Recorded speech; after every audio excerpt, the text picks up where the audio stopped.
What's going on, everyone? I am Phil. This is Tyler. Welcome to another edition of the 5 Tool Productions video podcast extravaganza. I just love hand motions. Yeah, who doesn't? I don't know what to do with my hands at any time. We are here today to talk about the importance of brand and the difference between a logo and a brand specifically. And it's interesting because we've had a lot of conversations recently with a lot of young-ish businesses who are kind of figuring this out along the way. And I think we've learned a lot about it as we kind of talk to some of these people. Well, it's like for me, I've had kind of 2 conversations, watched 1 video, and had one of those what do these logos all have in common articles come across my LinkedIn feed. Right. All like within a matter of 2 weeks. I was like, okay, let's have this conversation now. So, I mean, for me, the difference between a brand and a logo, there's a big difference. And I think sometimes a lot of people get it wrong. I know for us, what was interesting, we sat down, we're like, okay, what's our kind of look and feel for the entire company, everything we want to do? And we said, okay, let's create a logo. And I remember we showed it to your wife, we showed it to my wife. We had a kind of a funny name of a company that we were thinking about going. We won't go there right now. But we said, okay, this is kind of the name of the company. This is kind of the look and feel of it. And this is kind of our overarching kind of brand guidelines in a sense. That kind of dark maroonish red and black and that dark charcoal.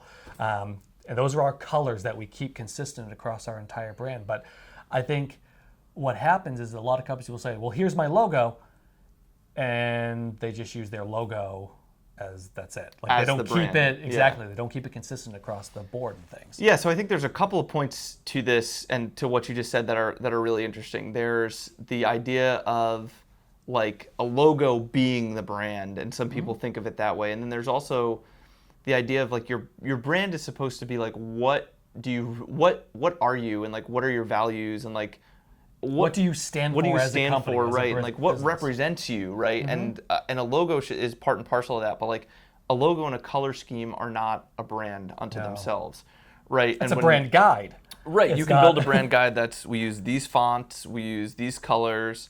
This is our deck, this is our standard deck, and we do all that, and you should do all that. But there's more that goes into like building your brand, and there's a lot of personality that goes into it, and it should. And when we came up with the name for our company, it was about like what do we want to represent, and we've done a whole podcast about specifically standing for the fact that we could do a little bit of everything. Right. That's what. And when you think about colors and fonts, everything should kind of like play into that feel, but you don't That's start not from the driving force, right? Yeah, you don't start from the colors or the logo. You got to start from who am I? Who is this?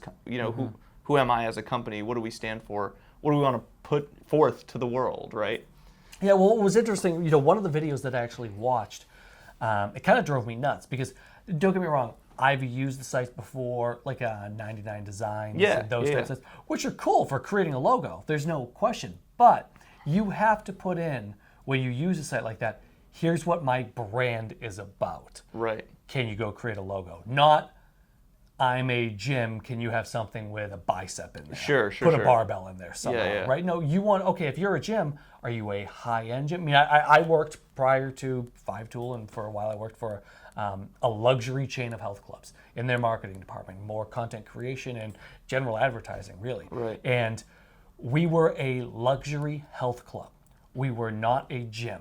We did not use the term it's a big gym difference, because we were a luxury health club. Just because you can work out there, it doesn't make exactly. We were a place that we would say that you can come get lost in for an entire day. You can have a business meeting, you can go to the salon, you can have something to eat, you can get a workout in, then you can sit on the roof deck. And the whole idea and premise behind everything was that we were a luxury health club, not a gym. Not a gym. And that was that was ingrained in my mind.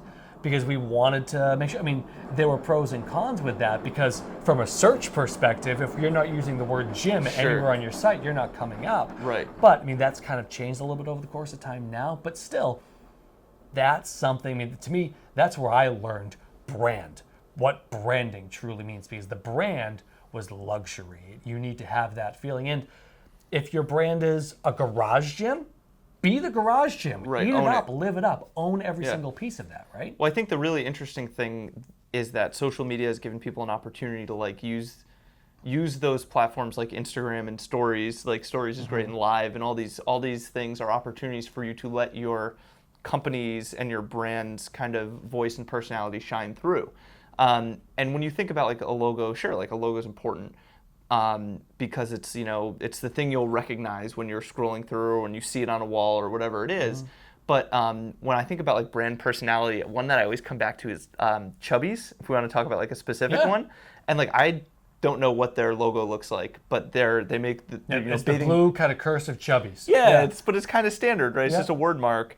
But if you follow them on social, you know exactly who they are. Their brand is fun, guys, now girls, but it's for everyone. That's what they brand themselves as, is the fun-loving guys Summertime, that are 20 to, and they know who their target. I mean, that's the other thing. Know who your demographics are, right? I mean, we talk so much about personas all the time, and you say, okay, who are you going after? Your brand better speak to that person. Right. If you are a fine home builder, you need to be speaking to the people that can afford fine homes. Right. Exactly. Exactly. And like a logo, again, like a logo is important. It's going to be, if you're a home builder, it might be on the side of your truck, and you want people to recognize it. Nick, we're talking about you if you're watching this, my man. But it's a good reason. But you want people to recognize it and see it, but it has to tie into everything else that you're doing. And like I said, with a good brand is whenever you like everything has the same voice. And I think like the word brand gets overused a little bit, but it's your voice and your personality, and your company has those things. It's a living, breathing organism, especially like I said with social, like it's 24/7. You're always on, and your brand and your company is a living, breathing organism, and it has a personality. And if you're not clear, if you're starting from the standpoint of like, okay, I'm a green logo, and not this is, I believe in this, that, and the other thing, you're starting from the wrong place. You need to start with what you believe in, what your personality is, what your voice is. On the flip side of things, so if once you figure out what your brand is, make sure that you keep everything on brand. That's one thing in the marketing world you hear a lot is, being on brand. Because when you go off brand, your end users start to get confused. What do you stand for? So I keep using the gym analogy, and I always use the gym analogy, but just because it was so ingrained in my mind. If you start touting we're a luxury health club, and then start putting together CrossFit-like videos, right? Those two aren't the same.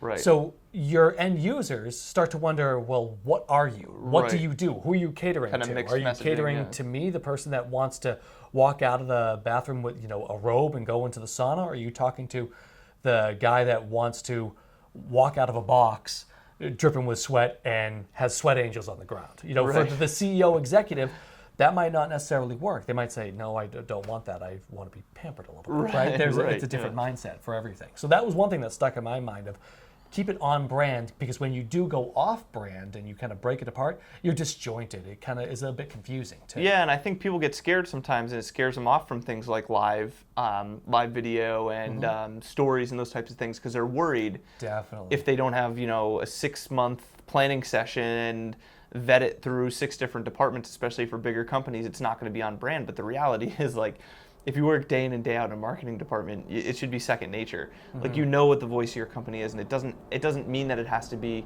super fully produced to a cinematic perspective. It just has to represent who you are. It just has to represent who you are, exactly. And your voice has to come through. And I think just as an exercise for everybody, go look at Nike, Under Armour. Well, yeah, look at the big ones. I mean, honestly, and just see how they stay on brand. Just look at them, and then take a step back and look at smaller local companies and see what they do and don't do, for that matter, too. Just to see, all right, they're a little off-brand on this one. Doesn't seem like it fits with them, right? Right, yeah. I think it always does come back to, like, if you put yourself in the shoes of the consumer, which everyone is also, and you think about things that, like, bothered you, that a company did, and things that you really liked, and apply it to your own, that's something that's always a good exercise. And another good example that I've looked at a lot actually is Whole Foods. I don't personally shop at Whole Foods, but I'm not their target market.